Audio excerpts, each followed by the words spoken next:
Today we're gonna talk about storage space. So this is lesson 3. So first, go to this Apple icon and click about this Mac, and then click on storage. Then you will show how much storage you have left.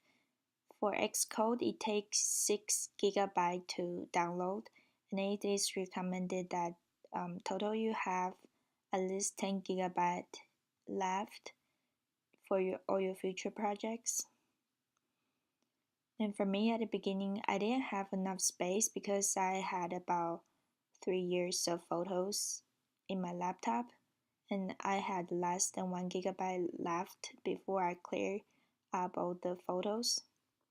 So if you want to clear up your photos, go to your Photos app and then transfer all of the files, either videos or photos, to either cloud or external hard drive. And the way I'm doing right now is I changed the default setting to image capture whenever I plug in the iPhone to my laptop.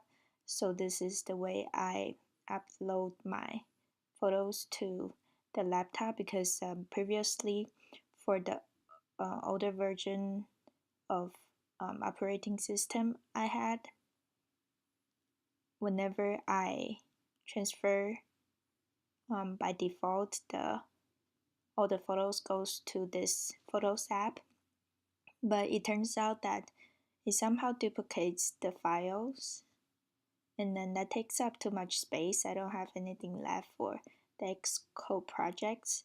So if you want, you can look it up online and see how to change that default setting to make sure that all your photos goes to this image capture app instead of the photos. And then remember that to delete enough photos or videos so that you have at least 10 GB left for all your future Xcode projects.